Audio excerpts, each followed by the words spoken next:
एक पल दूर न रहत रही, साथ न छूटी कहत रही। एक पल दूर न रहत रही, साथ न छूटी कहत रही।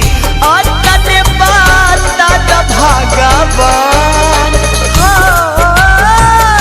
कहाँ चली गई हमर जान।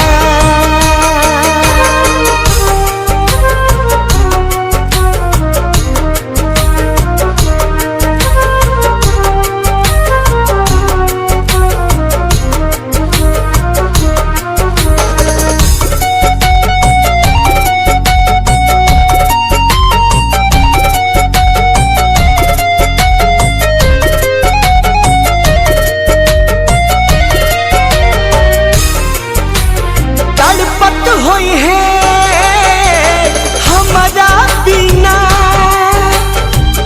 गिरत होई आँखिया से पानी।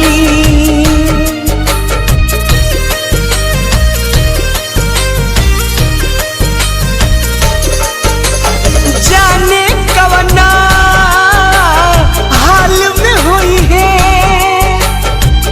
यह सोची बढ़े परेशानी। ना मिली है तो जी ना पाई, उनका बिना हम मर जाई। सारा जग लागेला वीरान, हो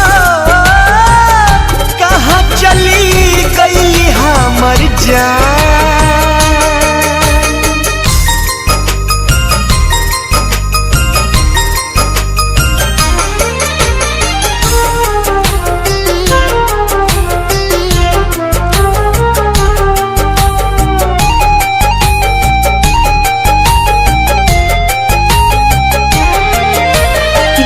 बन खोजनी ताल तलैया, कतही नयली नजरिया।